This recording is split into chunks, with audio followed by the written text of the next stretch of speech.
Greetings from the Alexandrina Council. Let's meet the driving force behind the Alexandrina community. Chief Executive Officer, Andrew MacDonald. Mayor, Keith Parks. Deputy Mayor, Councillor, Michael Scott. West Ward, Councillor Bill Coomans. Councillor Lou Nicholson. Councillor Michael Scott. North Ward, Councillor Craig Maidment. Councillor Sue Miller. Councillor Christy Thornton. South Ward, Councillor Margaret Gardner. Councillor Millie Livingston. And finally, Councillor Peter Oliver. Good afternoon. Welcome to our council meeting of the 16th of March 2026. I'd like to welcome members of the gallery that have joined us. Nice to see you here. Just that you know, an audio recording of the meeting will be made for minute-taking purposes and will last the length of the open meeting. And the audio file will be available on the council website. You also see we've got our friends here from South Coast Television who make a video recording of the meeting, and that's also available online. It's a public meeting place and there should be no expectation of privacy. There's also unlikely to be any legal protection or other privilege attached to any statements made in this meeting. And if you have any smart devices or phones, things like that, could you please either turn them off or put them on silent so that we don't interrupt the meeting. Those unfamiliar with the venue, the toilets are directly through behind you, and council staff are here, and when you refer to them, if you refer to them by their position title, which you'll find at the top of each report on your agenda. That's fine. I'd like to welcome our council members. We have an apology from council. Sorry, normally it booms, yeah. We have an apology from Councillor Thornton. We've got a leave of absence from Councillor Maidment and Councillor Nicholson. And there was no other absentees. I'd like to welcome our Chief Executive Officer, Andrew MacDonald, our General Manager Community, Stacey Bateson, our General Manager Infrastructure, Tash Hunt, our Alan Harvey, our General Manager Corporate, Tash Hunt, our Group Manager Regional Development, Matt Atkinson, our Manager of Governance and Communications, Lachlan Miller, our Property and Procurement Services Manager, Lisa Hoyle, and Erin Howard, who is our Minute Secretary, and a couple of other staff are here as required. Would you please stand, if you're able, for the council prayer and the acknowledgement of conditional ownership? Almighty God, we humbly beseech thee to grant thy blessing upon the works of this council. Guide us in our deliberations for the advancement and the true welfare of the people of this district. The Alexandrina Council and its community acknowledge the Narrandjeri, the Paramount and the Gardner people as the traditional custodians of the lands and waters of our council district. Thank you.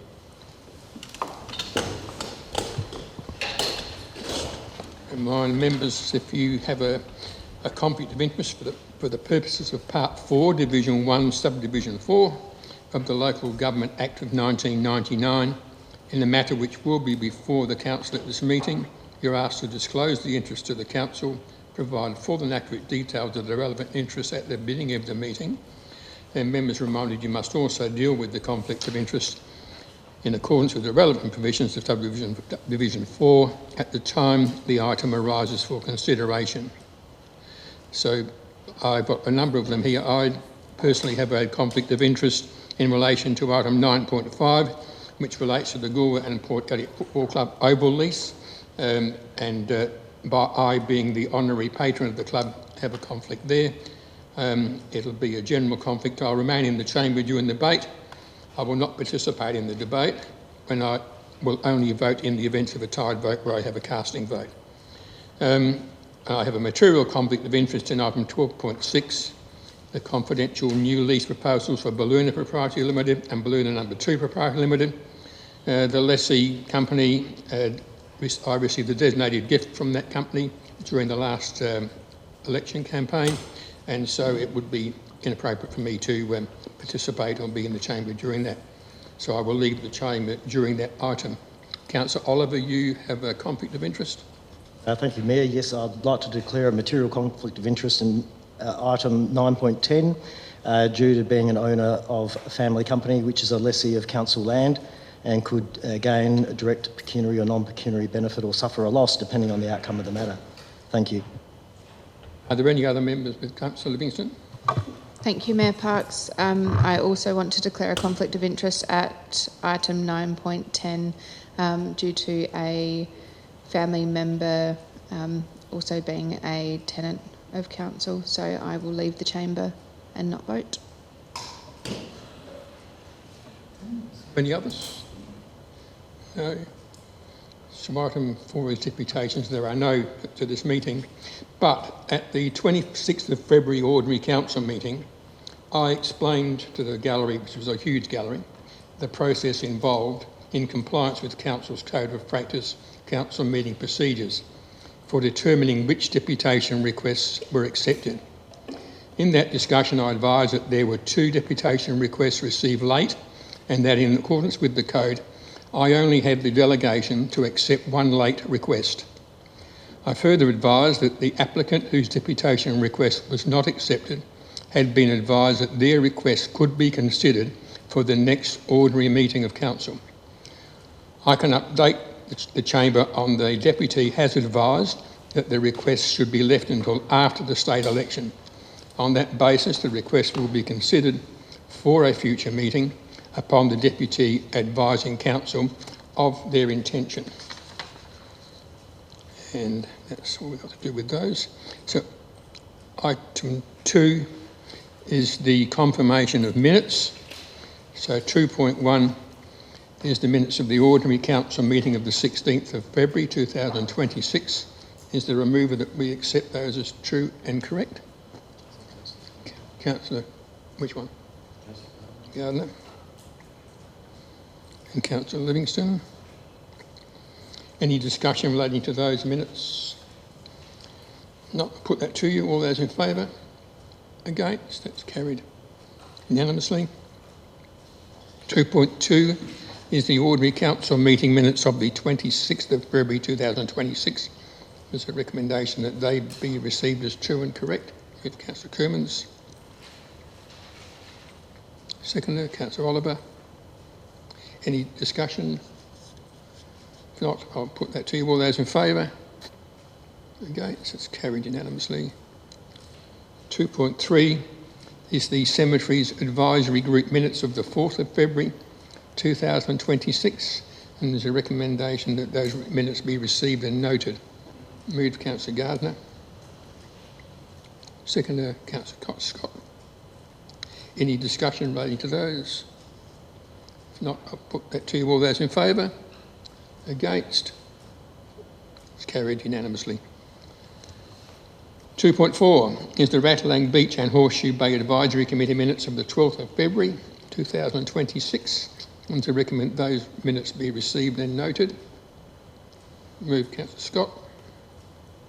Seconder, Councillor Kermans. Any discussion relating to those minutes? If not, I'll put that to you. All those in favour? Against? It's carried unanimously. 2.5 is the Chief Executive Officer Performance Panel minutes of the 16th of February 2026, and the recommendation that those minutes be received and noted. Move Councillor Gardner. Seconder, Councillor Oliver. Any discussion relating to those minutes? Not, I'll put that to you. All those in favour? Against? It's carried unanimously. Item 3 is adjourned debate. There is no adjourned debate. Item 4 is presentations and deputations. There are none. Item 5 is petitions. There are none. Item 6 is questions with notice. 6.1 is a question from Councillor Miller relating economic development projects and initiatives and the Goolwa Wharf Precinct review timeline. 6.2 is from Councillor Miller relating to the Ratalang Basham Beach Conservation Reserve Master Plan. and that is it. Those questions and the answers to them are within the agenda. So item 7 is questions without notice. Are there any questions without notice? Councillor Miller. Thank you, Worship. I just have a question about, 2 questions in there about roadside vegetation management. There was, on the 4th of March, I believe, the Grains Research and Development Corporation hosted a Tackling Weeds from Both Sides of the Fence forum, which was separate to landowners and public sessions. And I'm just interested if staff participated in that and if there were any messages or key learnings or next steps from that. And I've got one other question, thank you. Through the Mayor, thank you for the question. Yes, staff did that. She had their own session. So the team undertaking that work hosted a number of field staff or field service staff in Strathalbyn, and they went through that. I haven't had any feedback on it, so I'm unable to give you any other detail at the moment, but certainly we did. Thank you, Worship. Just one more question. I understood that there were some hot spots for roadside vegetation management that were going to be identified for any short-term actions, and I just wondered if there'd been any progress on that following our briefing, I think it was in October last year, about some issues around that. Through the Mayor again, thank you for the question. Since that was discussed at the information session, work has continued on dealing with the spots that were brought up by the bureaus at that point. Further work is also feeding into the draft 26-27 budget and annual community plan process. Work is being done on coming up with, as Andrew has talked about previously, coming up with a better structured approach to roadside vegetation, including getting data and baseline information in place to then look at targeted or more resourcing or budget into that area. So you'll be seeing that coming through when you're considering the draft budget in the coming months. Are there any further questions without notice? No, so I will move to item 8, which is notice of motions.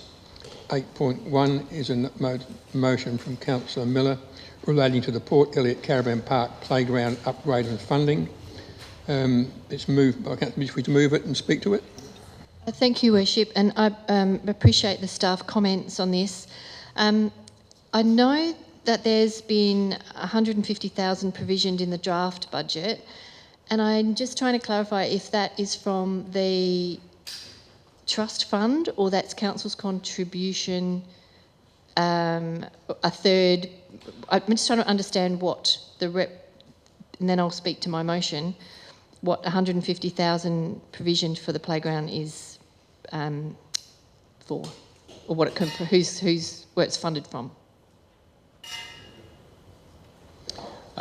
Through the Mayor, to answer that question, it's a budgetary figure that was landed on during the last budget consideration 25-26 in looking at the renewal and upgrade of that playground. So the renewal itself of that playground, like for like, is fully budgeted within our renewal program.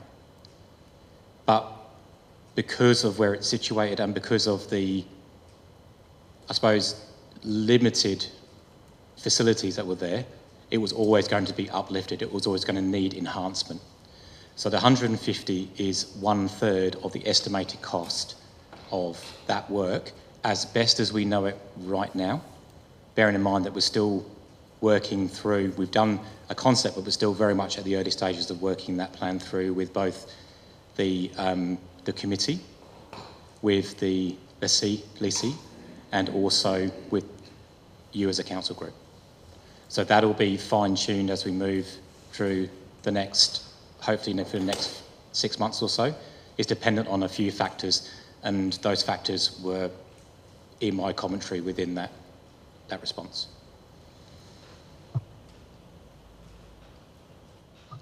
I'd still like to move this, that given my understanding that all of the funds, pretty much, that go into that trust fund are generated from the Caravan Park.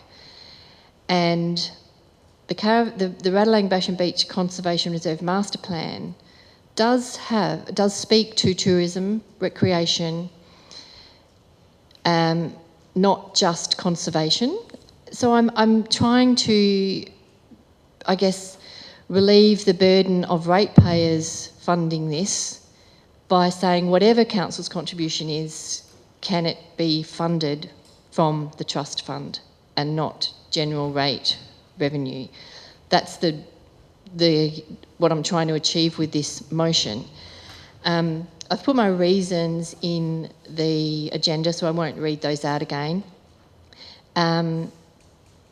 That's what I'm just trying to achieve with this, because I'm still understand that 150,000 is a third, but it's still not clear to me where that actually is going to come from. Is it borrowings or operating, like general rate revenue? So this is seeking to have whatever we contribute to that playground funded from the trust, because it's the trust.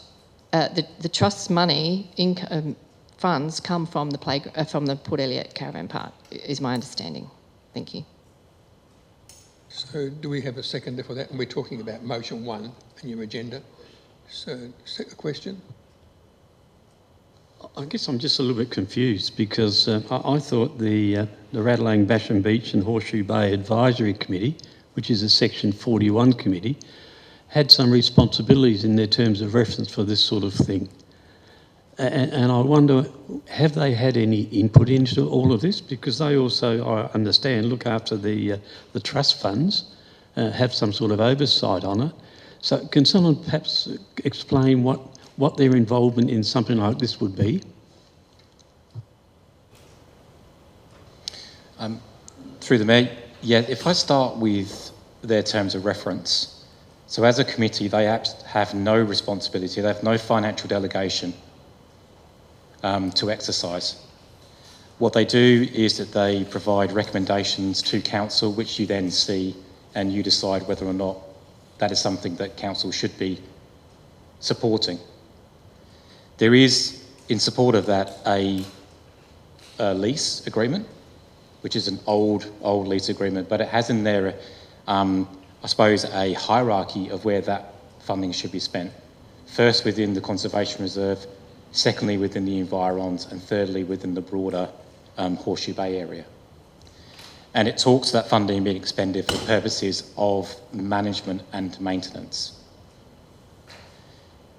The fund, over the course of time, and in my short time here, having dealt with it, has been being used for a mix of operational and capital expenditure, depending on what's happening at the time. And certainly funding has been recommended by the committee to council to undertake work, both from an on-ground perspective and things like making safe buildings and other things that are going on there. There was always the intention from that committee to support the enhancement of that play space. They themselves understand what it means. It's built into, it's part of the master plan. It's there, and they understand its function, and they want that to be better than it was. And they have worked through with us some concept ideas. So they have been very much part of this journey, as have the Holiday Park management company, who have also been part of that conversation as well. So all parties involved have definitely had a part in this so far, and will continue to do so as we move through. But to come back to the point about the financials, the trust fund is council's, and the delegation for its management sits with myself, and therefore with the CEO and this council, not with the committee. So has this matter of the playground been considered by that Section 41 committee, and have they made any recommendations in terms of expenditure? Through the Mayor, yes, they have considered the concept, or they've discussed ideas around what they would like to see in that space, and so we have been able to formulate something of a plan. What what is holding it up, and I'm going to use that term quite lightly in terms of, it is the fact that the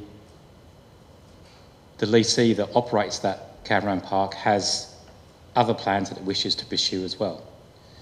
And so we're working with them to support that, particularly if they're going to support the upgrade of that play space, because it benefits both the users of the holiday park and also anyone walking by, also Horseshoe Bay visitors. So there's a whole range of people that it benefits, i.e. why the cost is spread across council, trust fund, or would be, and the holiday park management company.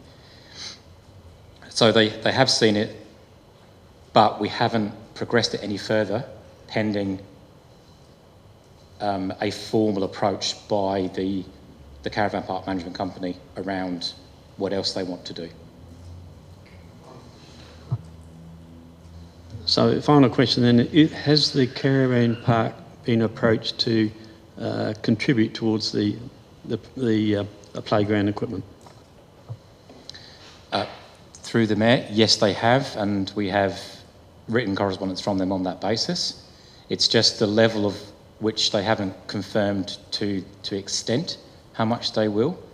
As I said, and I don't like being vague, but in this situation, it's all we have at the moment in terms of they're trying to sort themselves out first, and then we'll work with them with regards to the delivery of that, depending on what it is, including the play space itself. So yes, to answer your question, they have committed to supporting it, but to what extent, we don't know yet. So do we have a seconder? No. So unfortunately that will lapse through want of a seconder. So Councillor Miller, you have a motion 2 on the same item. Would you like to move that and speak to it? Yes. I'd like to I'm seeking some reassurance that this will be in the annual community plan so that the public can get to have some commentary on this. And the reason being, I just want to see it progress. I know that it is in the draft ACP, and as we go through the next 6 or 7 workshops, I don't want this to be at risk of being taken out, I guess. So I'm comfortable that if this lapses for want of a seconder, that's fine. I just want it on the public record, I guess, that this is an issue and it's been a growing issue and it's been contemplated by the committee, I think, for the last 2 years. I'm really mindful of their role, and I'm actually glad that Councillor Cooman's asked that question, because I was also going to ask what the role of the committee was when it comes to the Port Elliot Playground, given they do have, and this is not a criticism, it's an observation, their focus is on conservation, and that's not what the master plan is all about. It is also about tourism, education, recreation, not solely conservation. And that has been, from my experience, a tendency of the committee to focus on conservation. And that's why I asked my questions on notice about what they're proposing to remove from the master plan. They also all relate to public access and amenity. And this is a really important part of the playground and why people visit it, an important part of the park and why people visit it. So I want to ensure that the Port Elliot Caravan Park playground remains part of the conversation when we're building the budget, and the community's views and feelings and passion for this is taken into account and not overridden by other recommendations. And that's the only reason I've put this forward. Thank you. So do we have a seconder for this one? Councillor Livingston, and do you wish to speak to it? Just very quickly, thank you, Mayor Parks. I take no issue with this motion, and it only seeks for it to be considered and seek community consultation, so no issues from me. Any discussion? Councillor Scott? Question, if I may. is the 30th of June reasonably attainable, or is it going to be an imposition on staff and therefore needs to be extended? We've got other reports pending, and this is, so as soon as the November elections are over, not a lot's going to happen before Christmas probably. We've only got 6 months to discuss. So,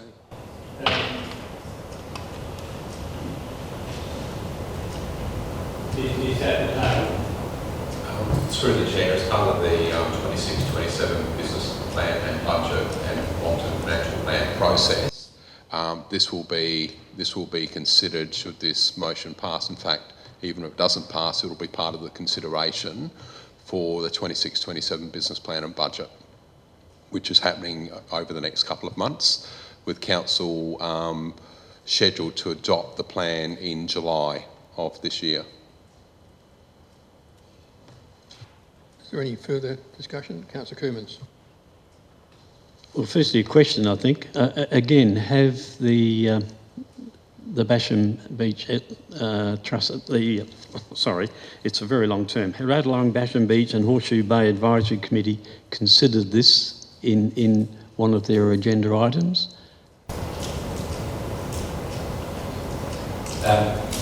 Yeah, through the mayor, as previously advised, they have, yes. To me, when we're really putting a cart before the horse, I would really like things like this to be passed through a Section 41 committee that was set up especially for these sorts of things. We've got 2 elected members as members of that committee. We've got the Port Elliot Community Association, the Middleton Community Association. We've got some other experts on this committee as well. I would really like to see some input from them, because we set up these special committees to consider things like this, and I'd really like them to have a look at it first. So I'm going to, perhaps if I could, foreshadow a motion that this, together with 8.1, be referred to that committee for further consideration and a recommendation to Council. Do we have any further discussion? Councillor Miller, would you like your right of reply? Thank you, Worship. I just want to stress that this has been through the Ratalang Basham Beach Horseshoe Bay Advisory Committee a couple of times, and it's all in their minutes, and they're public minutes and they're available. The most recent consideration of this by the committee was May 2025 at their committee meeting, and it was in public and it's all available. What this motion is seeking to do is to make sure it stays in there. And the committee had, they were presented with the concept plan for the playground, and they provided some feedback. It's all there. I'm not making any of this up. And there was a petition and an email that was sent to both Councillor Coomans and I regarding the playground. And there was a petition with 55 or so signatories regarding this. And I understand it didn't meet the petition requirements, so it's not on here. My motion is to support the petition and provide the broader community with reassurance that the playground upgrade would not be removed from the ACP or be at risk as a carry-forward project. And we did have an portal update on the 4th of March, which was published after I'd submitted this. And that portal update supports this as well. All I'm seeking to do here is reassure the community that it will stay in the budget, because it was actually in the budget last year, or this current budget, Councillor Coomans. But that portal update wasn't a public document, so we can't talk about the timeline or anything like that. And I'm trying to ensure that this gets actioned in time for summer at the end of this year. And I'm hoping that the master plan for the playground will be presented in a public meeting of the committee. And I'm certainly not trying to exclude them from it, because they've been part of it and they've had a big role to play in it. But what I'm just seeking to do is, and I think Councillor Livingston has understood what I'm trying to do here, and I think Councillor Scott may have been talking about the lease, or the next item, not this one. The community is increasingly interested in the condition of the playground and the grounds, and are seeking to also understand the level of influence the committee has. And I did circulate to everyone the email that Councillor Coomans and I received, so I'm not trying to undermine the committee. I'm actually trying to support a recommendation that has come from that committee to keep this in the budget. And my questions about the funding of it and the 150,000 that's in our budget has been answered, so I thank you, General Manager for Infrastructure, for answering that for me. So there's no harm in this, it's just providing reassurance that there will be consultation as part of the annual community plan on the Port Elliot Caravan Park Playground, which is in the budget. Thank you. So that ends the discussion. I'll put the motion to you. All those in favour? Against? That is carried.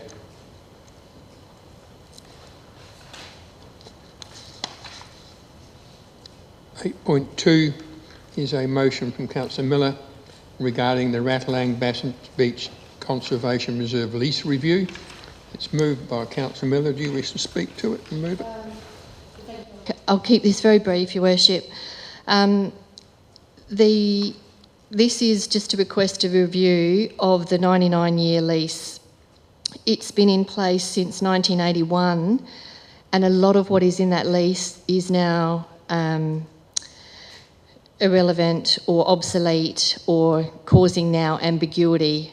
And I do just think it's timely to do this review by the 30th of June next year, so that's over a year away, so that when the new council is looking at advisory committees and groups, they do understand what this committee is all about, because it's, to be honest, it's taken me a good 3 years to try and understand the relationship between the lease, the trust, the council and the committee. And when you read this lease and look at what the committee was established for, it's you know, it's really hard to join all the dots. So this is harmless. The lease is still in place, but I'm not aware of too many leases that don't get reviewed with some kind of regularity. So, and I'm delighted actually that administration is supportive of reviewing the lease and agreeing that it's timely and intends to progress it. And I'm happy for it to go through the committee. I'd really love it. I'm surprised that the committee hasn't sought to review it at some time over the last, well, since 1981. I think it'll provide clarity, and you know, we all know that clarity is kind, and I think it would be really helpful for the community to understand this as much as anyone else. So it's not a criticism, it's just seeking to review a 99-year lease that's been in place since 1981. Thank you. So do we have a seconder for that motion? Councillor Livingston, and you wish to speak to it? Is there any discussion for anybody else? No, you need a right, there's no discussion. You want, no. So I'll put the motion to you. All those in favour? Against? 2 against? Yep. I'm trying to make sure I had the number in favours. Yeah. It's a bit sparse. I'm trying to keep my eye on everybody. It was spread out. Yep, so it's carried.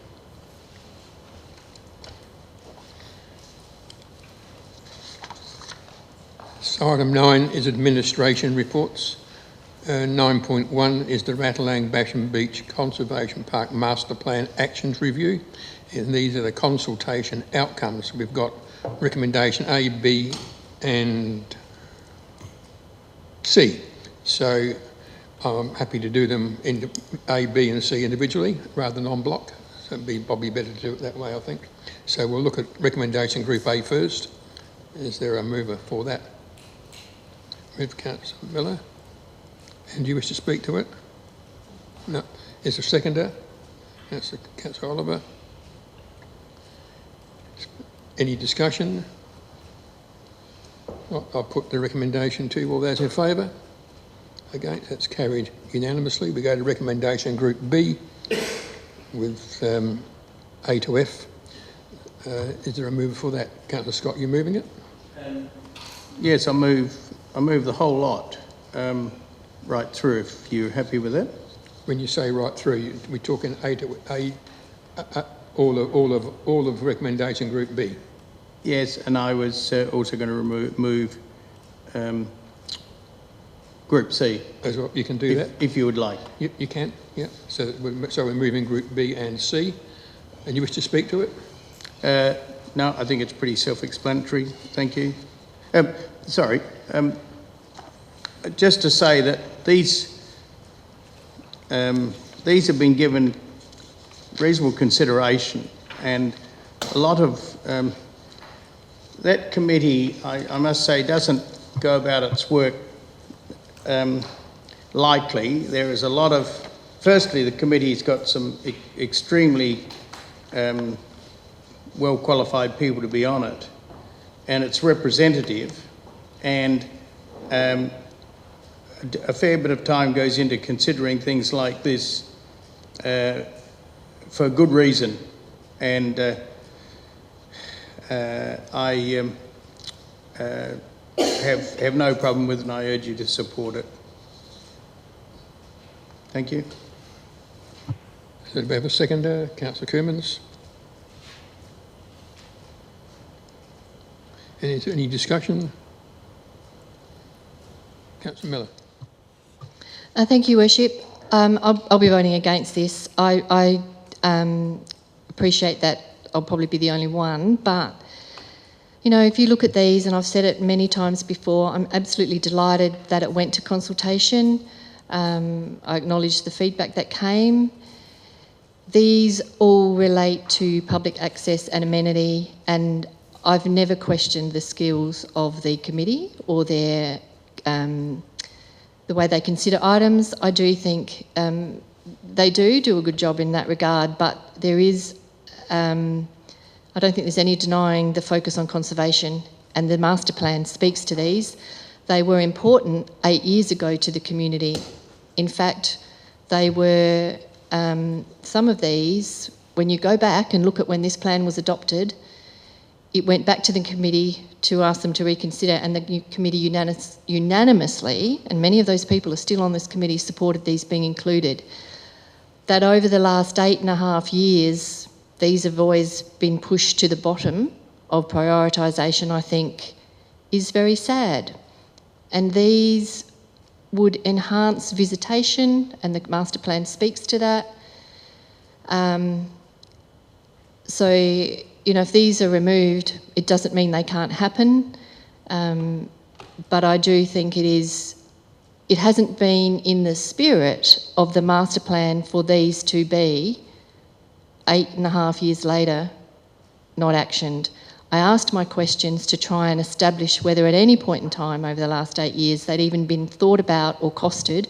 And I do think one element was about signage. I think there was the cost was only going to be around about $10,000.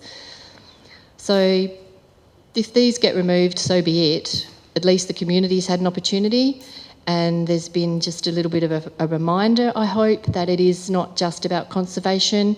It was, after all, when you read the lease, a regional park for tourists and people to enjoy. So, and infrastructure to support that.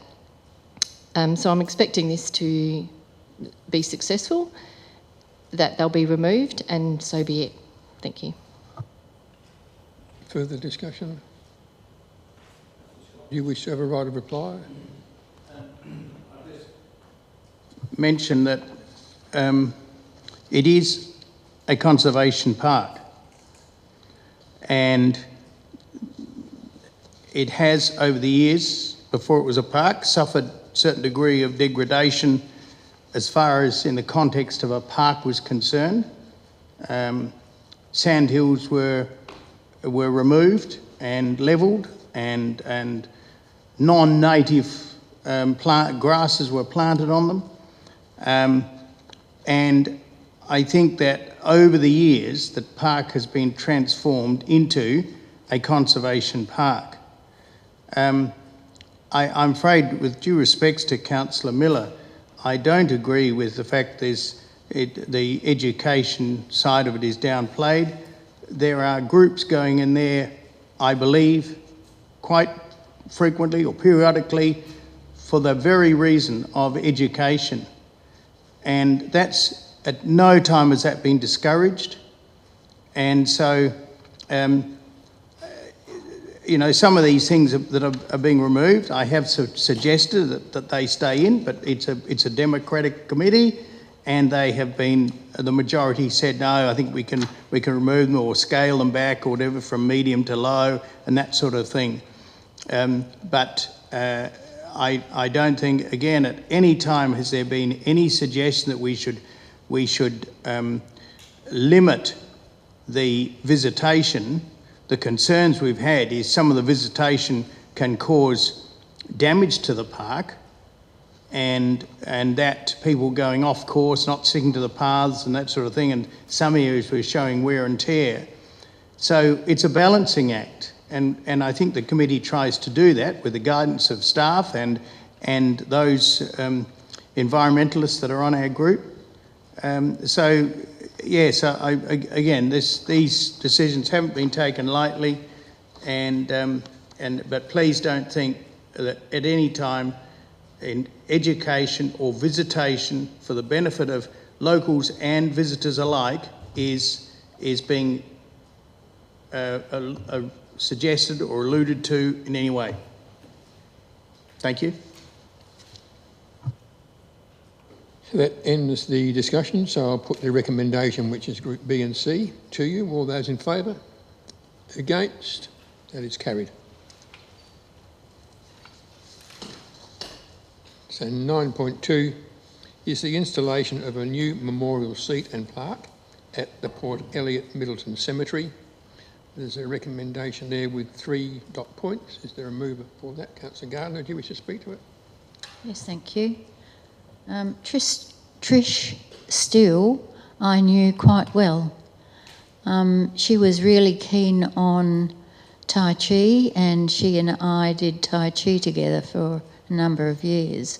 But of course she was the chief librarian here for many years, and I think it's really quite lovely that our memorial seat will be placed at the cemetery. There's not a lot of places that you can sit up there, but it's a beautiful place, and I think the family is going to be paying for it all, so I think we're quite fortunate, and I hope you'll vote for it. So do we have a seconder, Councillor Oliver? Speak to it. Any discussion? If not, do you require a right of reply at the moment, Councillor Gardner? No. So I'll put the recommendation to you. All those in favour? Against? You in favour or against, Councillor Scott? It's carried unanimously.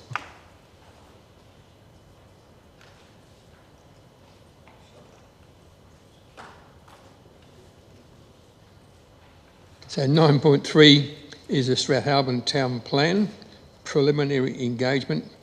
Matt, is there anything upgrade or further information to that report? Sorry, I missed that on the last, to ask you on the last couple, guys. So there's a recommendation there with 2 dot points. Is there a mover for that? Councillor Miller, and you wish to speak to it?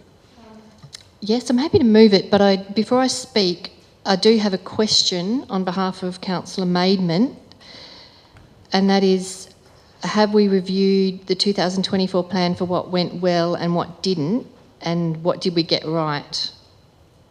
As in, you don't have to answer what we got right, but was there, I understood his question was around,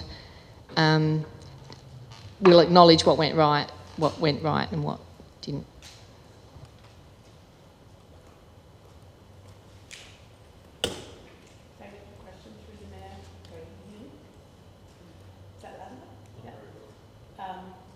So part of the background research is looking at the existing town plan, and that was quite a strategic document that looked at moving land uses from one area to another, as you would be aware.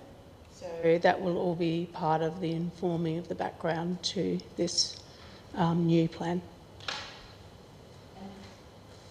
I have a question as well. It's not clear to me what is going to go to the community as part of the preliminary community engagement. I love the timeline and everything, but I'm just not clear, and then I'll speak to it once I understand that. Hi, through the Mayor. There's no preconceived positions that will be put forward to the community. It really is going to be an information gathering exercise, so getting the community and key stakeholders' views on what they like about Strathalbyn and surrounds and what they might think might need to happen in the future. So it won't be anything specific. It's quite different to the South Coast in that in the Greater Adelaide Regional Plan there's actually not that much room to move. So it will be a bit about how do you see Strathalbyn moving in the future. It's not just looking at housing, it's looking at employment and all the other types of land uses, but it really is getting the community's views on that, and then we will start to prepare a plan with council input that we will then go out and formally engage. So if I may then speak, I have been asked, we had a business group meeting last Friday and it was that very question, what is going to go out to the community? So I appreciate the answer, but I'll look forward to that preliminary engagement, and I'm really pleased with that it is going to involve the community. I just think we can't do this just online. There are so many people in our community who are not online and who don't use My Say, and we exclude them by really focusing all of our energy on an online engagement tool. So I'm hoping that the workshops are maybe in a shop or somewhere where it's easy for people to get to. I'm also just wanting to comment on some consultation that happened, and this is all public. It was in a public report in August 2024, where the community was engaged on the development of RV parks across townships in our community. And that happened in November 2024, and there was detailed community engagement report that was provided to council. Strathalbyn has a desperate need for tourism accommodation. It's at capacity for that. And council did receive a high response rate of 320 respondents. And the community were very overall supportive of an RV park in Strathalbyn.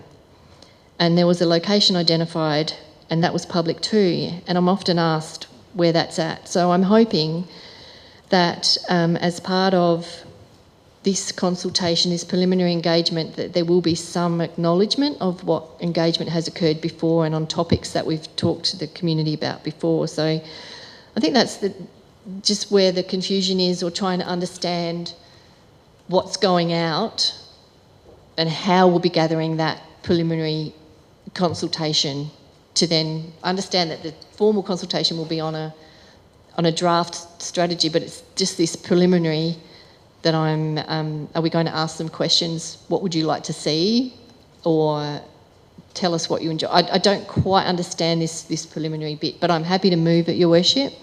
Very happy that this is progressing, because it was in the budget last year and it was carried forward to this year, and we're not going to see it until later, very much later this year. So I'm delighted to move it and keep it going. I'm just trying to, hopefully if we can't have clarity tonight, that it'll become much clearer when we move into this phase. But thank you, I appreciate the heads up in the report. Do we have a seconder?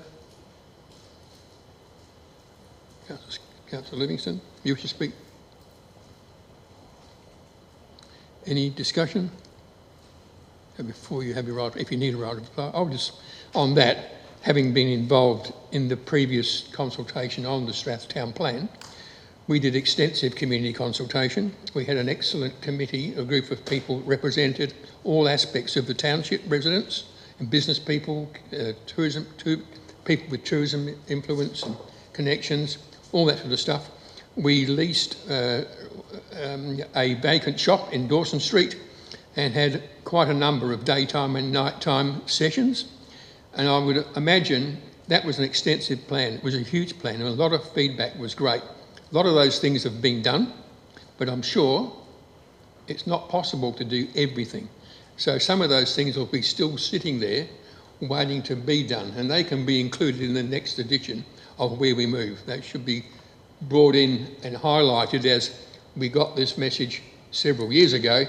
Let's bring it in as should these be prioritised over maybe some new things that may have arisen since. But the consultation was excellent on that and was faultless. And you know, I know we've had criticism about the cobblestones and the paving, but I'll tell you, that was really strongly supported. And there are lots of people who love it and compliment it. So it's a good process, and Strathalbyn is such a beautiful town. It's just good to do it and do it right. So if you want your right of reply, I reiterate everything that you've said, Mayor Parkes. The community, I keep hearing how great the process was last time, and they're hoping that it'll look something like that again, and because it was really, really good. So yes, thank you. So that ends the discussion. So I'll put the recommendation to you. All those in favour? Against? Against? That's carried unanimously. So 9.4 is the Fleurieu Aquatic Centre Joint Venture Quarterly Operational Report for January 26 to March 26. Stacey, are there any updates on that? No? If there was a recommendation there before you that we receive and note the contents of that report. Is there a mover for that? Councillor Oliver. Speak to it. Seconder, Councillor Gardner. To speak to it? No. Any discussion? No. So I'll put the recommendation to you. All those in favour? Against? That's carried unanimously.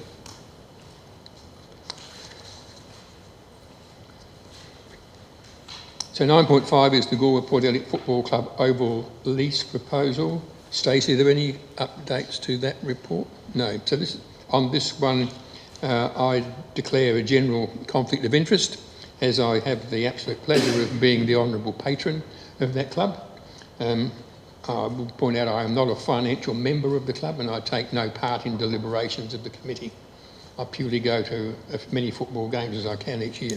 So I will stay in the chamber. I won't engage in any debate or discussion, but should we get to the stage where we have a tied vote, I will use my casting vote. So is there a mover, and do you want to do it all? You can move it Group A, B and then C, or the lot. Councillor Scott. Considering the work that's gone into this and the layers and layers and layers in it, and the time that it's taken, I'm prepared to move the whole of recommendation A, B and C in one hit. And in doing so, I think we need to respect the fact that a huge amount of work's gone into this. It's been involved. I think it's fair to say that it didn't get away to a very good start back in the very beginning, before probably any of the staff that are here now were involved. And we've been waiting and waiting for an outcome for everybody to finally agree. And I guess that if it's got to this stage, we've got the best compromise between all the players, and therefore I think it is inappropriate for us to start suggesting that we do something different, because I would imagine that every avenue has been gone down, been taken, and therefore I think we should acknowledge that, respect that, and vote for it accordingly. Thank you. So do we have a seconder? Councillor Oliver, do you wish to speak to it? Just to say thank you and great job. Is there any further discussion? Councillor Miller. Thank you, Worship. I did send through 12 questions earlier today, which I am happy to have the answers go to everyone after the meeting, and I won't take up time here now. I do also wish to congratulate the administration for getting to this point. It has been, I'm sure, no easy task, and I think it's been done very carefully and sensitively. And I'm still in two minds whether to support this or not. Probably the only thing that's going to get me across the line is that it's only for 2.5 years, if I read this correctly. But I do just want to comment on a couple of aspects of this, not to derail it or anything like that, but there's a lease and licence policy coming up later in the agenda, and I just am curious where this would sit in that new policy, because my understanding is that that policy won't be applicable to this, and I know that this is a unique situation. I am stunned that even a $500 lease fee will be reduced to $1 when I understand a 100% discretionary rebate. That I just don't understand why that is, but I guess it is what it is. And that they do have income generating capacity. And I was pleased to see that there was an acknowledgement that there may be some feeling in the community that there's inequity here by those other users who pay that $500 and who are also considered to have commercial income, if I understand it correctly. So I too, like Councillor Scott, am happy for this to progress. I think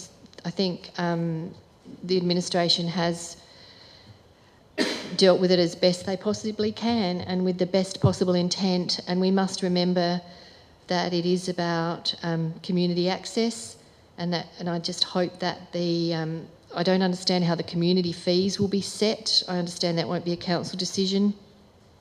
So I hope that it is an equitable and caring approach that is taken to that. I would like to understand what the request on page 83 is, that reinstate the warm-up overflow park to its original state pre-development. We've already got 185,000 in the draft annual business plan, if people aren't aware, to do 2 projects here in the draft budget that's coming to us. 80,000 to upgrade water via the CWMS network, and 85,000 to renew the oval fence, which seems to be in pretty good nick to me, and it is subject to annual budget considerations. So I get it that the 80,000 is going to have to be, well, the messaging is that it's going to be done, but the fence renewal of 85,000 I hope is going to go through a competitive process for everyone, against everyone else's needs in the broader community. So I would like to understand what the warm-up overflow car park expectation is, and if that's going to be accommodated, please. Thank you. Through the chair, so that area is referring to the open space that's to the right of the building when you're looking at it. It's in between the cricket nets and the public toilets.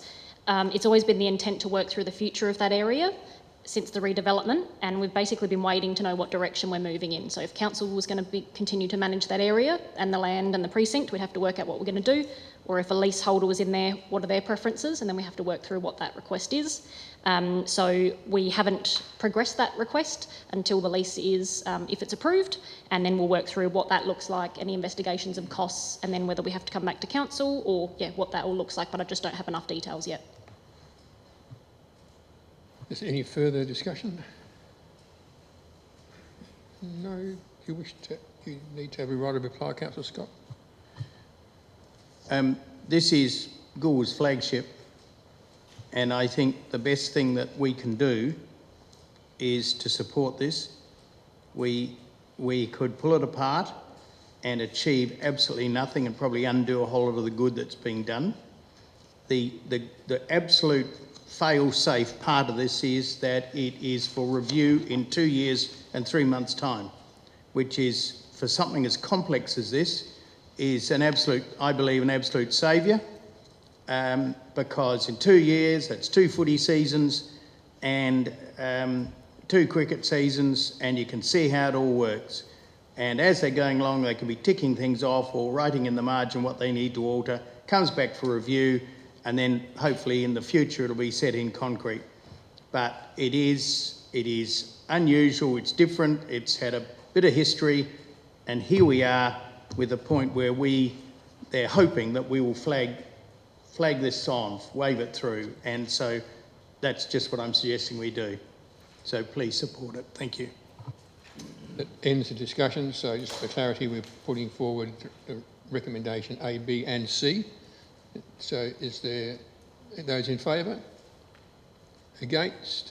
Any against? So that's carried.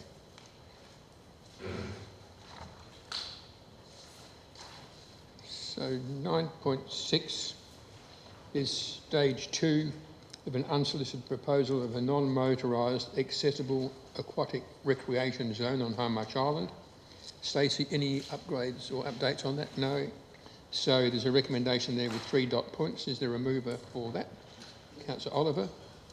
Thank you, Mayor. I would like to move the motion. However, I would like to request an amendment. Yep. I would like to replace the 3rd dot point with, and I would like to explain this in a moment, with resolve to revisit stage 2 with minimal project scope and cost to enable further consideration by council. This is a great initiative that's come from the community, and as a sponsor for it, I've got to say, while I appreciate the work done, I'm very disappointed with the proposed resolution not to proceed. With due respect, I think the proposal has been over-engineered and over-costed. The proposal itself and the proponents never asked for a $2 million changing places toilet, unless, of course, we managed to get a great grant, which isn't considered in the scope. I'd like to request the admin to revisit the concept and the costing to make it as simple as possible.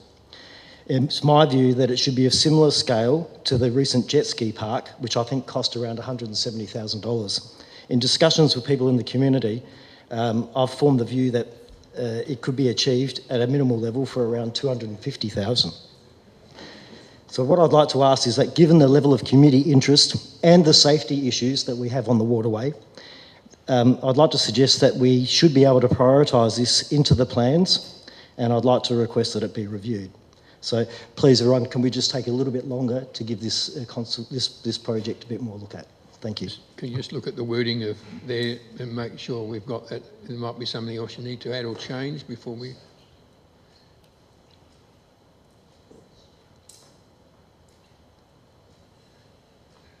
Anything you need to change in there? It is always helpful if you're going to do something like this to prepare a note before the meeting that so we're ready for it. Yeah, I'm sorry, I've been consulting with people till late this afternoon. Dot point 3, yes, that's...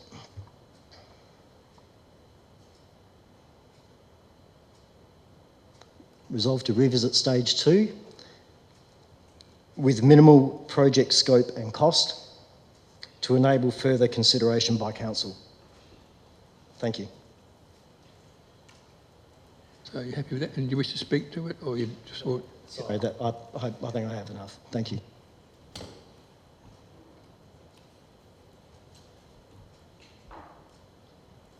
Do we have a seconder? Councillor Scott? If I may, with a variation.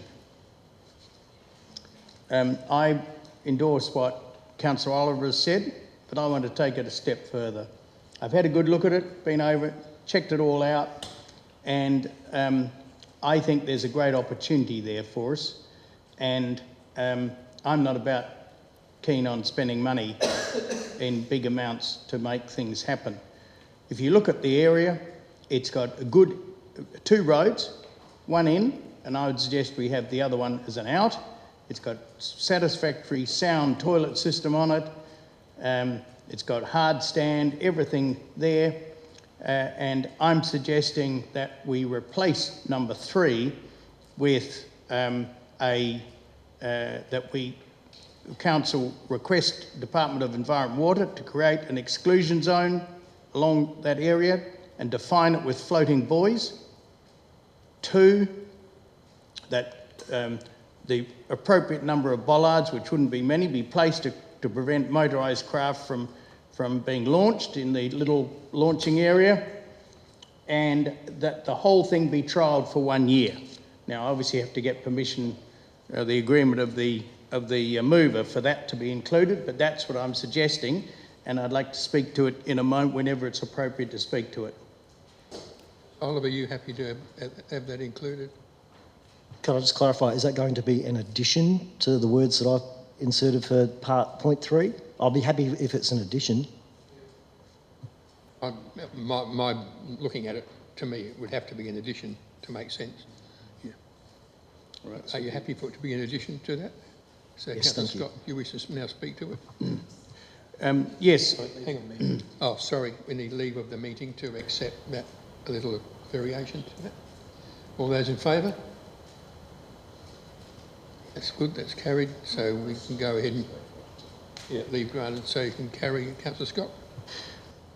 There's so much emphasis down here is put on speedboats and jet skis, and we've heard recently about the damage that's done to the riverbanks, etc., etc. I know we have a sailing club on this side, yacht club, that's fine. But those people that do canoeing and kayaking, they're not really, I believe, not really considered. And here's a golden opportunity for us to consider them, have their own little spot there. There's a bit of an alcove in the island there where if we put reminds me a bit of that whale reserve between the Murray Mouth and the Inman, the Hindmarsh River. That sort of, there's an alcove there which creates a strip where people can be canoeing up and down. I tried canoeing on the other side of the river and looked up when I was in the middle of my quiet paddle and found that I was being just about run down by a boat. I thought it was going to be a reenactment of the Voyager disaster. And that's what happens when you're on the other side and their boat's going backwards and forwards. Bearing in mind that canoeing and kayaking is an Olympic sport, and we have the opportunity of providing people with that opportunity of engaging in that sport in an aquatic area. Goolwa is an aquatic centre, and yet we don't actually have that spot, a specialised area for those particular craft. And I emphasise that it will not cost a lot of money doing this. The bollards are 3 or 4 of them there. They need some signage as well, and the buoys which the department hopefully will put in. And I think that we can achieve this. I'm suggesting for a year, be trialled for a year, and if it doesn't work, if it causes chaos, or people don't use it, or whatever it is, we can review it in 12 months' time, whip out the bollards, pull up the buoys, and we're back to where we were. At very little cost to council, and we've provided a niche area, niche market of aquatic sport, the opportunity of doing it safely. So I think it's, I accept the work that's been done, but I think that would be a gilt-edged type of setup, with all due respect, and I think we can do it. It's a lovely little spot. It won't take much to achieve what we want. Thank you. You'll notice we've made some very minor changes to the wording to make it make sense, so that you understand what we want, and also so that they can actually do it, because they can't do some of the stuff you wanted, but they can do that. So is there any further discussion? Councillor Miller. I just have 2 questions. One is, what will we not do to make room for this? When are we going to do it by? And to me, this is substantially different to what was moved. It's moved way beyond a variation, and I think it should be brought forward as a notice of motion for the next meeting. And I've been dealt with very strictly on what constitutes a variation or an amendment, and this is beyond a variation in my view, so that I'm going to vote against it for that very reason. I could have lived with what Councillor Oliver initially proposed and I understood was seconded, but I don't see the urgency to this not being dealt with as a motion on notice. So that's why I'm not... I just, talking to Lachlan about that, I disagree. It wasn't a substantive motion, it was a recommendation which was moved by Councillor Oliver. Councillor Scott, in seconding it, created it became a motion, but the motion included the changes he was requesting. So... Question, when? What's the priority on this? I mean, trial for a year, but when does the year start? We're about to go into, we've got a lot on, and I'm trying to understand, what are we not going to do to be able to accommodate this and revisit something? So that's what I want to know, what we're not going to do this. Thank you.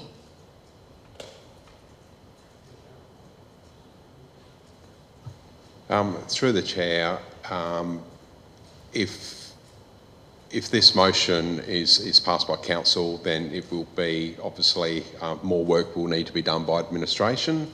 Would need to understand what those the minimal project scope and costs actually are. That will be brought to council as part of our business plan and budget process, I would suggest. So council members, once they understand what that minimal cost would be, can then make a decision whether or not anything is excluded as a result of that or simply included as part of the 26-27 plan. For Livingston. Thank you, Mayor Parks. I tend to agree with Councillor Miller on this one. I was more than happy to support what Councillor Oliver moved originally. Not saying I disagree with the project at all, but I was happy with the thought of a minimised cost, simplified cost project coming back to council, but also being part of the budget process and being tested in the community like we did last year with our projects. What's in, what's out, and make a decision on that. So I don't think we're there yet, and I also don't think we've got sufficient information at this point in time to make this area an exclusion zone, and that's just my opinion. But I would like to foreshadow that I would move 1 to 3 if this is lost. Is there any further discussion, Councillor Miller? Yep. And I'm happy that if a foreshadowed motion is brought forward, I would support that. But this is, I recall when this came to the chamber initially, the feedback was strongly given that it would have been better if there had been some kind of evidence of community support for this, or engagement, or a petition, or anything like that. And I don't recall any of that happening. So I just think we haven't tested this with the community, and we're going to take action. And you know, I think there's some inconsistency in how we deal with these sorts of, you know, in my mind it's a motion without notice, but I accept the feedback that's been given. So I would be happy. I won't be voting for this, and I do hope that Councillor Livingston gets to move it in its first, in what was 1 to 3. Thank you. Any further discussion? So before Councillor Oliver has his right of reply, there's a lot of concern within the community and operators of motorcraft, not just in the Goolwa Channel and near High Marsh Island, but also in the River Murray, about the manner in which craft are operated and the damage and safety issues that are involved. I don't see this motion, the whole thing, causing being any problem, because nothing's going to happen until we go to Department of Environment, we go to DIT, actually, Department of Transport, to discuss with them their consideration of, number one, do they support this zone? And number two, what are they going to do for it? This site already has toilets and it has a ramp. This is not, I don't, unless I've got it wrong, I don't see us spending any money here. I see us asking the government to say, we would like to see this done. What are you going to do? Because, to be honest with you, the water we've got no control over the water at all. But so we're trying to just do what we've done with the jet ski situation.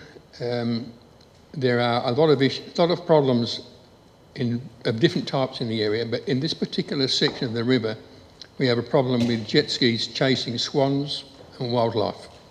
And you'll often see a swan with about four or half a dozen young ones, and as you watch them go through as they're getting older, they seem to slowly disappear, and you're lucky if you've got 1 or 2 left. So whether they get, we know that people have observed them being chased by skis, and The jet ski facility down further towards the barrage works first class, no problem at all. And but this is a popular little spot for families to barbecue and stay, and good facility. It doesn't need a lot of money spent on it, and to make it usable for what we're talking, it just needs an approval from the department, and then they've got to set it up and monitor it and look out and police it, not us. We've got no jurisdiction over it. So I personally don't see a problem with it, but Councillor Oliver, do you? No, thanks, Mayor. I think you've given an excellent summary, so thank you. That ends the discussion, so I put the recommendation to you. All those in favour? Against? That's carried.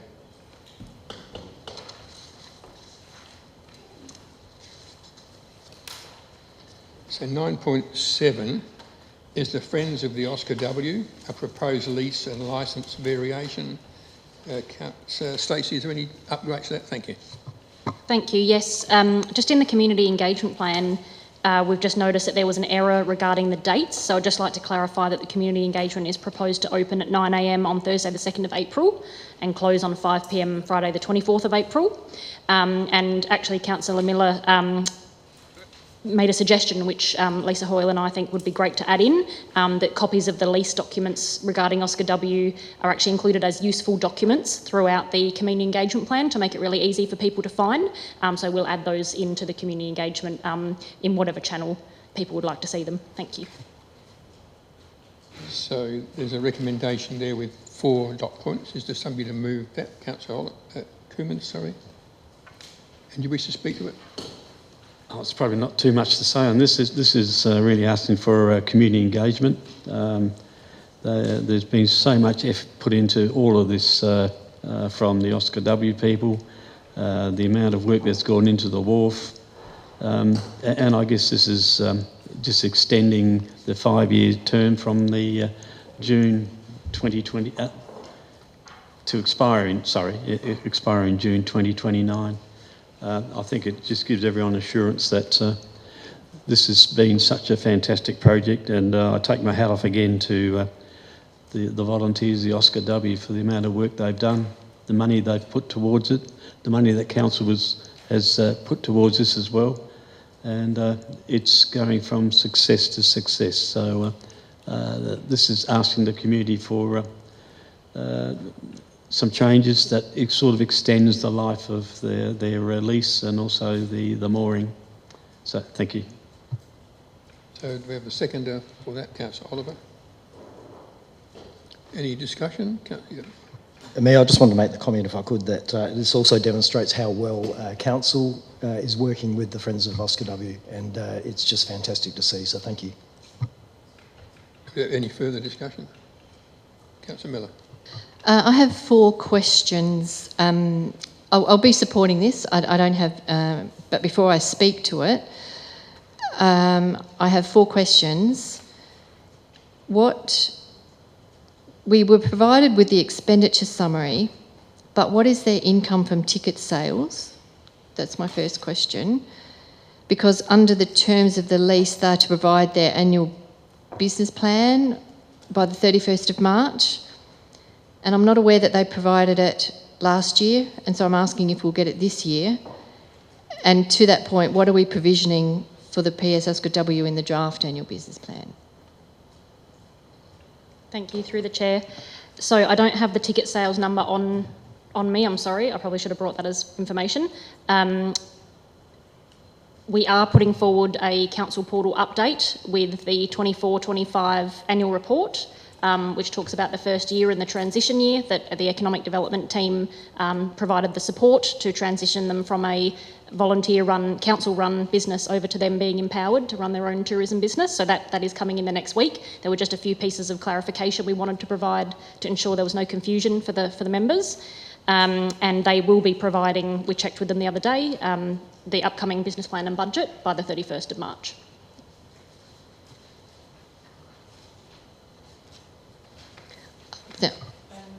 Thank you, Worship. Just the only comment that I would like to make, I'm glad that the lease is being provided. I'm going to take that as we don't need to move that the community engagement plan include that the lease is going to be on the website. I do think there is merit, if we're reviewing this lease, that we look at the ticket sales, because we've heard anecdotally that they generate 80,000 in ticket sales. I think that was the update we were given earlier this year. And slippage in the annual business plan is going to be $100,000, and that's every couple of years, as I understand it. So the current lease says that we are totally responsible, as in council, for that. I think there's merit in perhaps a portion of the ticket sales being put towards slippage, because we heard often that the PS Oscar W is self-funding, and we know that that is not actually correct. And I'm not intending to diminish anything to do with what has been achieved there. I think it's absolutely marvellous. I've visited there recently and it's incredible. It's a real testament to what the volunteers have done. But it has come at a considerable cost, and I appreciate all the support that's been given by the community and the volunteers, but there's also been a lot of council administrative time and effort put in that I also think needs to be acknowledged, and I want to acknowledge that. I think the administration has done an incredible amount of time and put a lot of resources into it, and it's testament to both parties. But I do think we need to seriously now turn our minds to the what happens with those ticket sales and who benefits from them. And I believe it's a council asset. It costs a lot of money to maintain it, and until those slippage fees are supported by ticket sales or income generated by the PS Oscar W, I don't think we should be even contemplating any other projects to do with wooden boats. Thank you. Any further discussion? No? So Councillor Coombs, you're right. I'll just say, as far as I understand it, and having followed this along with great interest all the way, like many of you, the motivation of the Friends of the Oscar W is to generate enough income to both maintain and enhance the asset, not ask council for any money. That's the last thing they want to do. But it's an asset that this council owns, and they look after it beautifully. We're so lucky to have it. So there are other councils along the river, Echuca, Manham, that are paying a lot of money every year to keep boats like that operational. So they're not asking, they're not expecting council to keep paying for the slipping and all the other stuff on it year after year. Their whole objective is to pay for that themselves, and they're proud to be able to work towards that. One of the things that they're experiencing, which is affecting their ticket sales, is the fact that sometimes people can't find the boat. Now, you think that's pretty hard. You can't find this damn big boat down at the wharf, but it's hidden behind the shed and the distillery shed when you come down the road. And there's no sign to tell you that it's there. So I know that, I don't know, I'm sure they've been talking to Stacey or Matt, but I know that they've got a desire to where there's a little, it's like a service yard at the back of that shed. They'd like to put a sign on that wall indicating that that's where the Oscar W is, so that when you come down you can see it, because when you're walking down there or driving you can't see it until you actually get there. And they are noticing people coming down saying that they had trouble finding the boat because it doesn't stand out anymore like it used to. But they're not complaining about it, they're just saying that's something they would like to do. So I'm sure that they'll come and ask you for it. But Councillor Coombs, do you want to? Yeah, I think you've covered it all, Mayor Parks, but I think the consultation is going to show outstanding support from the community on both of these aspects of what's proposed. You know, the work they've done on the Riverboat Centre, bringing that to realisation, and the visitations they get from local schools and visitors from everywhere. You know, when you consider something like $18 million being spent on that wharf area, and the Oscar W's played a part in separate funding for that, and what they've done is just absolutely amazing. They've just changed their the chair of the committee, and Peter is also a very good operator. sadly, George has given it away for a while, but, you know, I have so much time for these people, and I think the ratepayers are going to be very happy with what's proposed. And when you consider the financial contributions, something like 200,000 from council, 80,000 from the Oscar W and supporters. You mustn't forget the in-kind contributions amounting to about 2,250 hours of in-kind time that they've spent on it, which amounts to about 115,000. So not a bad effort, I reckon. The value for money, I think, is outstanding. Thank you. So that ends the discussion. So I'll put the recommendation to you. All those in favour? Against? That's carried unanimously. 9.8 is the Strategic Land Program Group 2, and it relates to number 15, Cadell Street, Goolwa, the Community Engagement Plan. Tash, is there anything to add to that report? No. There's a recommendation there with 3 dot points. Is there somebody that would like to move that? Yep, one question. I noticed the recommendation that was moved at the January meeting actually said resolve to proceed to community consultation for the proposed sale of that property. But we're doing the same thing again tonight. So what happens if it doesn't get through tonight, but does it require some sort of rescission motion on the previous? I'm a bit confused about 2 motions that are here, and they seem to be the same. Through the Mayor, what we're doing tonight is bringing you the community engagement plan on how we will engage. What we don't want to do is go about the community engagement in a way that council's not happy with. So because the confidential item that was considered, it wasn't the administration's initial recommendation to do what was in there, so we didn't have a community engagement plan attached like we normally would. So what we're coming in with council is checking with you, are you happy with this engagement plan? If there's any other ways you want us to change the way we're doing engagement, gives you the opportunity to do that before we proceed. But like any decision, if this one, for example, if someone moved seconder and it was lost, it would mean no decision, the other decision's still on the table, so we would then need to come and deal with that. So do we have a mover for this one, 1, 2 and 3? No? Councillor Livingston, and you wish to speak to it? Yes, thank you, Mayor Parks. And just further to the last motion from the January meeting, not saying I agree with the sale at this point in time, but if we are going to proceed with the sale, then at a minimum I would like to know what the community think. Do we have a seconder, Councillor Miller? Speak to it. I'm interested in what the community thinks about selling this as well. Thank you. So is there any discussion? Councillor Coomans? Yeah, look, at the January meeting, it only just got through, and I really, for the life of me, can't understand why we would do something like that, given that when we purchased this property, we didn't ask the community whether we should buy it. We just bought it on the basis that maybe we could use it for something. Maybe we could sell the area above and put a building over the car park and over this as well. There was some bizarre ideas.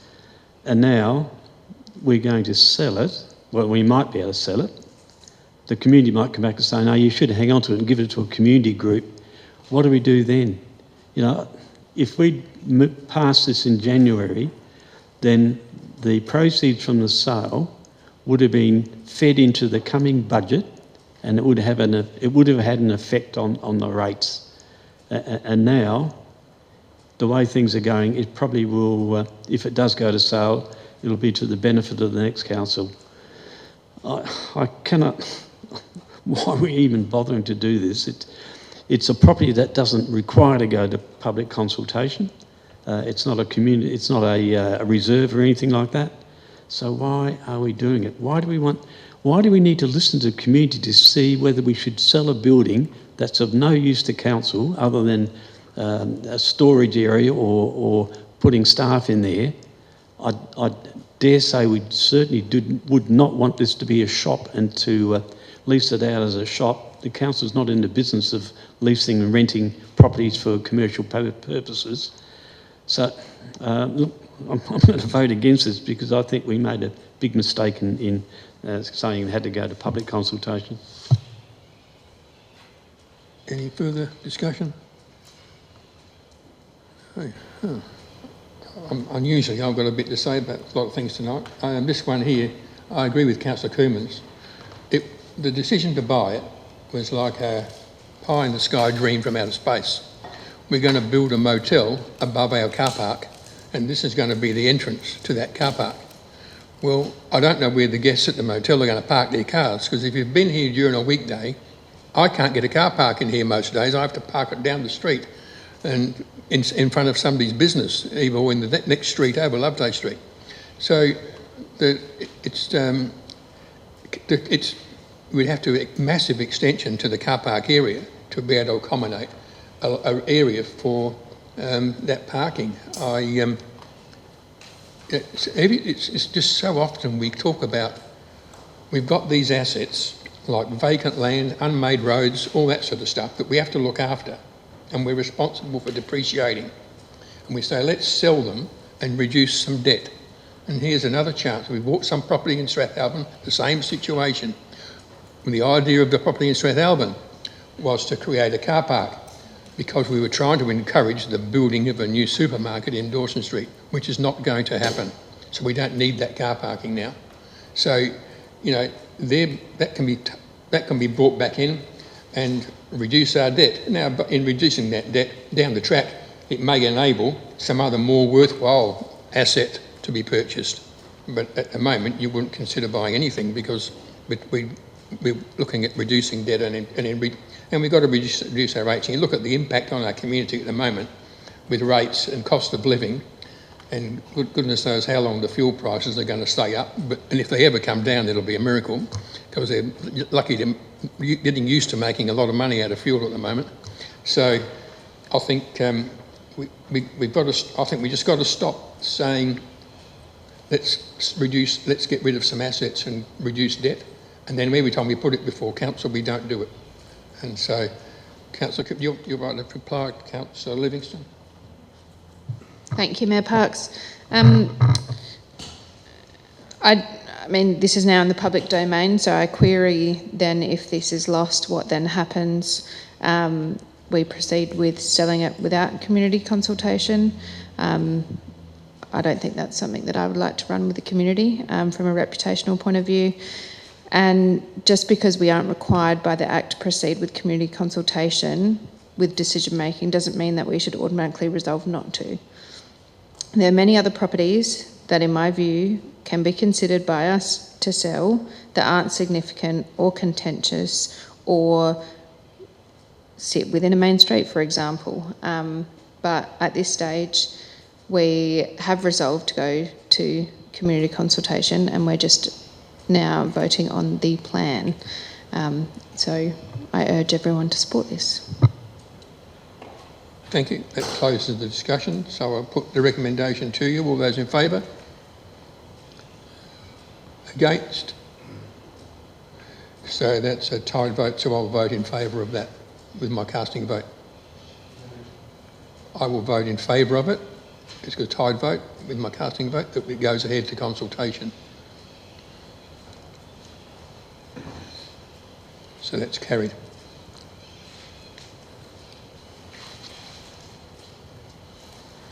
So 9.9 is the Community Land Management Plan 2023 to 28. It's a 6-monthly report from the 1st of September 2025 to the 28th of February 2026. Tash, is there anything to update on that report? No. There's a recommendation there with 2 dot points. Move, Councillor Miller. Do you wish to speak to it? Seconder, Councillor Livingston. Any discussion? If not, I'll put the recommendation to you. All those in favour? Against? It's carried unanimously. 9.10. is the lease and licence policy review. There's a recommendation, Group A, B and C. I think we should do them. Sorry, before I start, yeah. First, conflicts of interest, yeah. Thank you, Mayor. Yes, as I indicated earlier, I have a material conflict of interest in this item due to being a part owner of a family company which is in a lease with council land, and I could gain a direct pecuniary or etc. loss. So I'm going to leave the chamber for this one. Thank you. Livingston, you have a conflict too? Yes, thank you, Mayor Parks. I'm declaring a material conflict of interest as relative being a party to a lease agreement with council may gain a benefit or suffer a loss depending upon the outcome of the consideration of this matter, and I will leave the chamber.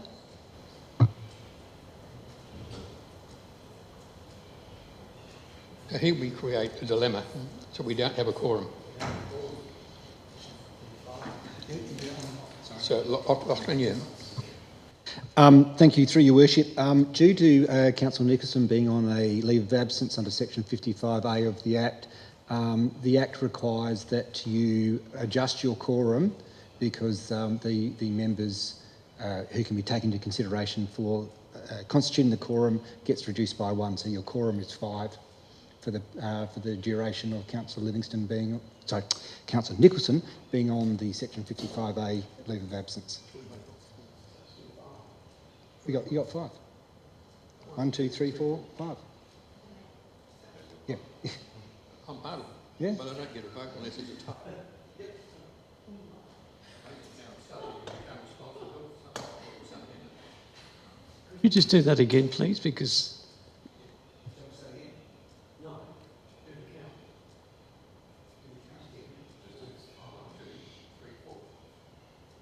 sorry, if you're going to count the mayor, then the total membership is 10.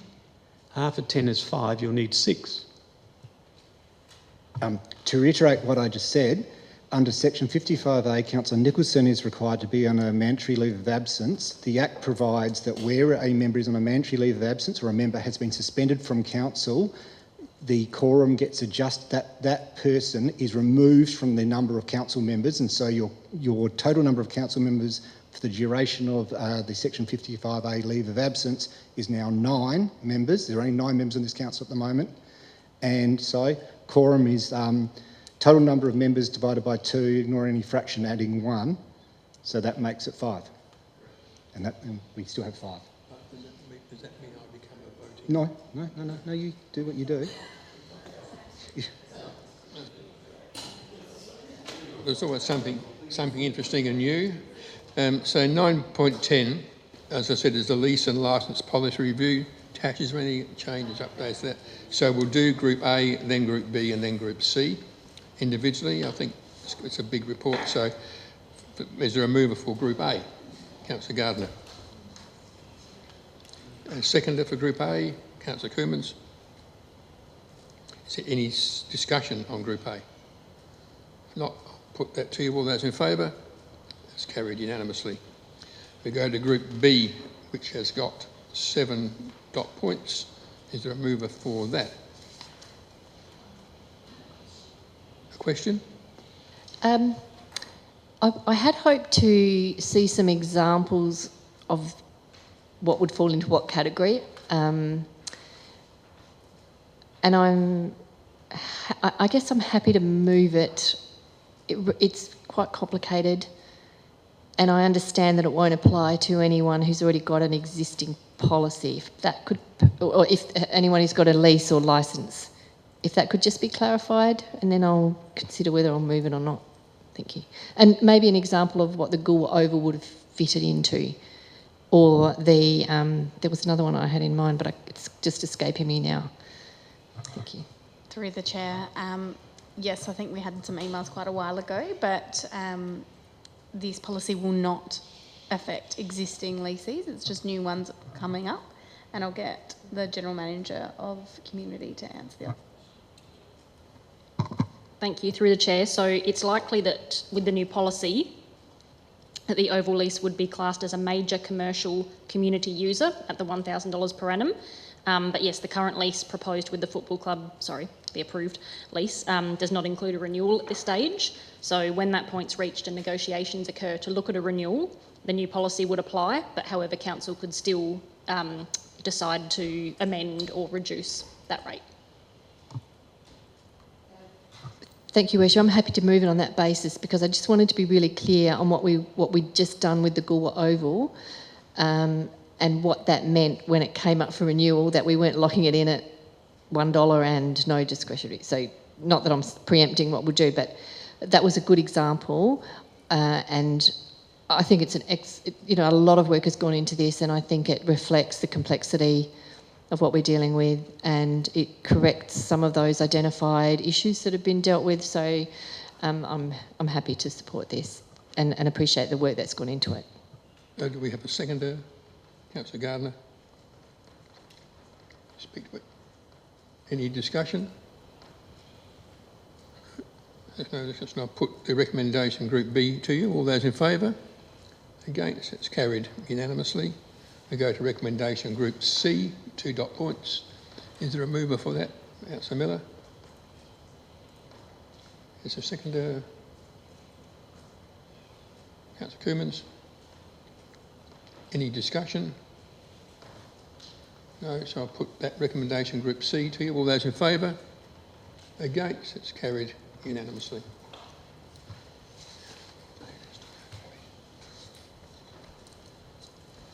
So, we get the others back. Yeah, thanks.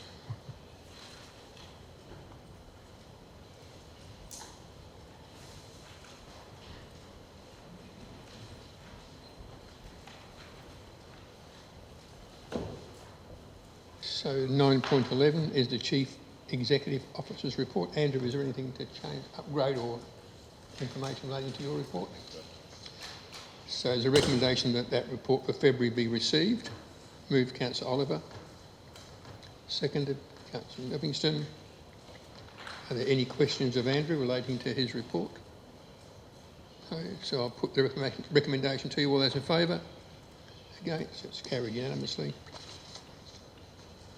9.12 is the resolution register. Andrew, is there any... That one? No. There's a recommendation there that we receive and note that register. Mover for that, Councillor Scott. Seconder, Councillor Livingston. Any discussion or questions? Councillor Scott. No, sorry. Yeah. No, sorry. No, you have to stay with us on this. You know, you can't get ahead of us. So, no discussion. So I'll put that to you. All those in favour? Against? It's carried unanimously. So item 10 is committee reports. 10.1 is the Ratalang, Basham Beach and Horseshoe Bay Advisory Committee, extensions of the terms of the committee members. So, Alan, is there anything to add to that? Yes. Thank you. Through the Mayor. We realised late in review on this one that there needs to be an addition to the recommendation 3, and that is to ensure that the term of the proposed community member is set in record. So that's fine. So yeah, as up there, that's the amendment, to ensure that the term of that council member is set in record. So there's a recommendation there with 3 dot points. Is there a mover for that? Councillor Scott. Seconder, Councillor Coomans. Any discussion? Councillor Miller. Thank you, Worship. I didn't see the need for this. I'm comfortable with the appointment of Barbary O'Brien, who I understand has been a former member of the committee, and I have actually met Barbary. I think she'll be a welcome addition, and having served on the committee in the past. I assumed that she would just be being appointed for the term of Mark Laurie's original appointment because she was filling his vacancy, but I really don't. I'm glad that there's a defined date in there. I won't be supporting... it's unfortunate that the appointment of Barbary and the extension are combined together. I would have liked to have seen 1 and 2 dealt with and then 3. And I'm going to speak to my reasons why, we would have still had quorum come November 2026. But I just wanted to read something to you to explain my position and why I have, and when I read this, I want you to substitute the word board with committee. And this is from an article that was on LinkedIn, and it was titled "The Board That Forgot to Replace Itself." So I can't take credit for this, but it does speak to the reasons why I have continually sought to have this committee refreshed. So, and this was talking about a board that had an average tenure was 14 years. Same directors, same thinking, same blind spots. Succession planning for boards is one of the most neglected areas of governance. Organisations spend months planning CEO succession. They invest heavily in executive pipelines. But the board itself, often an afterthought. And here's what happens when boards don't plan their own renewal. Skill gaps widen quietly. The sector evolves while the board stays still. New perspectives never arrive because no one creates space for them. The best boards I've worked with maintain a skills matrix that gets reviewed annually, not as a compliance exercise, as a genuine strategic tool. They ask, what expertise do we need in 2 years that we don't have today? Then they recruit for it before the gap becomes a problem. Board succession isn't about replacing people. It's about ensuring the board evolves as fast as the organisation it governs. And I read that out. They're not my words and I don't take credit for them. But it's why, we've got very long-serving members on this committee. It doesn't diminish their contribution. And I know they're only advisory, but I believe this committee has a gap in terms of tourism and recreation advisory capacity. And I'm not in any way criticising or diminishing the contribution of Sue or Paul or Kaylin, but they have been on this committee for a long time, and generally committee appointments get dealt with in confidence, but I'm happy to put these things on the record because I'm not speaking about things I haven't raised in the past. And I think that there is a very big focus on conservation of this committee, and when we look at what it was a recreation park. So, and I take on board Councillor Scott's comments earlier, and I accept them, but a perception from someone new who has gone back and read minute after minute and agenda item after agenda item and reviewed the master plan, there is, I think, a danger of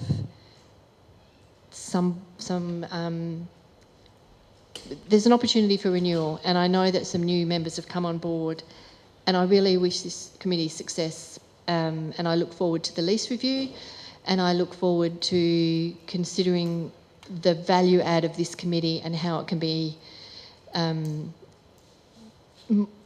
don't know, I think it just needs a review, and even a self-assessment would be really helpful.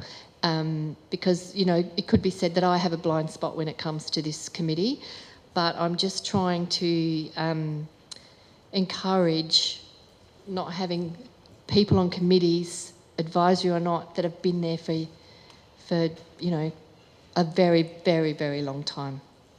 And I'm not diminishing their contribution at all. Thank you. So is there any further discussion? Councillor Kermans? I guess just a quick comment. There certainly has been some changes in this Section 41 committee. There's a new member from Middleton. The chair is Mark's been on that committee for a while, but he's the new chair. The previous chair, who'd been there for a long, long time, has passed away. So I think there has been, in terms of succession, not so much planning, but changing. There has been some changes, and I have full confidence in this committee. The Narrandjeri community representative as well. I don't have an issue with that. Any further discussion? So Scott, you anything to say? No. You don't have to if you don't want to. Just in response to that, I'd just like to point out that, and I perhaps use a medical comparison, if you're going to have a heart bypass, it's preferable to have a heart surgeon doing it for you. And if you're going to have conservation and that environmental advice and that sort of thing, you tend to get people that are the very best in their field. And I think we'd go a long way to get anyone more qualified and with a better understanding of the local area than the two people that you just mentioned, Callum Dennis and Paul Minards. I know they've been there a long time. The park actually looks like it does because of what they've done. And I, in some respects, share your concern. I think you've got to be refreshing committees all the way as where you can. But I think to look at replacing, say, two of that people of that calibre with their knowledge would be a bit like throwing the baby out with the bathwater. I think that we're under the, you might say, the control with the third person that you mentioned. They're elected by another group and they come representing that group. And therefore it's not for us or not for the Section 41 to say you can't be here. So it's up to those committees to look at refreshing their representative. But I don't entirely disagree with you, but I do wish to point out that those two people bring an extraordinary amount of knowledge to the job, and I personally have a great respect for that knowledge and welcome it being there, because I'm not sure who else would have that knowledge to take their place. That ends the discussion, so I'll put the recommendation to you. All those in favour? Against? That's carried. So item 11 is council member reports. 11.1 presiding members report. It's my report. There's nothing I've got to add or take out of it. It's the recommendation that it be received and noted for February 2026. So is there a mover for that? Councillor Oliver. Seconder, Councillor Livingston. Any questions or discussion relating to that report? So I'll put that to you. All those in favour? Against? That's carried unanimously. 11.2 is council member activity reports. Councillor Gardner has her report for December 2025, January 26 and February 26. Is there anything you wish to change on your report? Any updates or changes to your report? Oh, yes, just one update, Mayor Parks. On the 6th of March, I went to the International Women's Day Award breakfast at Victor Harbour, and for information for the Chamber, the working women of Mount Compass won the Women's Community Recognition Award for 2026, and Tamara McRobbie from Goolwa won the Volunteer Award. And I must say that since this was definitely Victor Harbour centric, it was very, what's the word I'm looking for? Thrilling to have Alexandrina represented so well. So that's the working women's of Mount Compass, and I don't know them, but I'm sure Councillor Coomans will. So congratulations to them. And I might add that I felt like I was the only person from Goolwa or from Alexandrina there. And I mostly always do. And I have been for years. So the recommendation that we receive and note Councillor Gardner's report. Moved Councillor Livingston. Seconded Councillor Oliver. Any questions of Councillor Gardner regarding her report? If not, I'll put the recommendation to you. All those in favour? Against? That's carried unanimously. We now go to council member activity reports verbal update. These are things that you've attended in your role and capacity as a council member. So is there anything that anybody would like to add to that report? Councillor Miller. Thank you, Worship. I just would like to acknowledge an event that was put on by the SES for International Women's Day that I attended on Saturday, and the just remarkable women that comprise the SES and the volunteers in particular. There were volunteers there from all over our council area. And I would also like to acknowledge the passing of a former Ratalang Basham Beach Horseshoe Bay Advisory Committee member who was on that committee for a very long time but hasn't been for some time. And that's Margaret Annie Basham, who passed away recently. And I just would like to acknowledge her contribution to the committee. Thank you. Councillor Scott. Yes, two things. I'd just like to acknowledge the book launch that Councillor Gardner, the book launch for Councillor Gardner's book. I thought she did extraordinarily well, and I congratulate her, and was a magnificent turnout. But on a sad note, I want to acknowledge the passing of Dean Hampton, who was a Goolwa resident and a man of extraordinarily varied talents. He was the chairman of the Currency Creek Advisory Committee and is responsible for a lot of the substantial work that was done at the cemetery. But he was, as I say, extraordinarily talented. He was an elderly man when he was here, but he took on the re-roofing of the Newland Memorial Church in Victor Harbour, and was the project manager for that, which was an extraordinary job if you know what the Newland Memorial Church is like, and the roof is fairly complicated. He also would make drums and do a drum kit superb, and he used to sell them interstate and overseas. But he was also a craftsman and made all sorts of things out of wood and everything.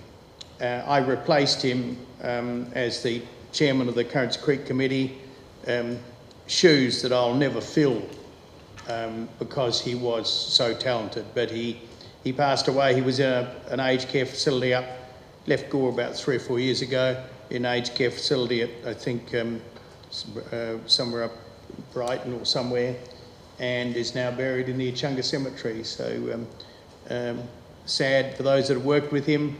We had a huge respect for him, and sadly he's no longer with us.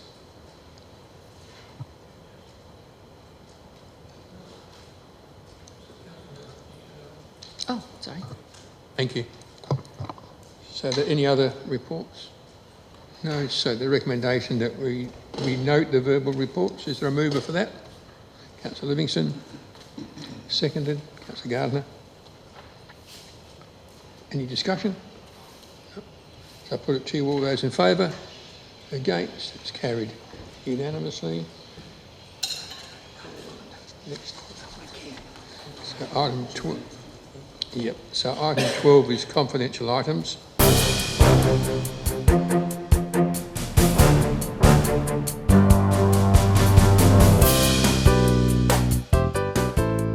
South Coast Television, your community, your voice.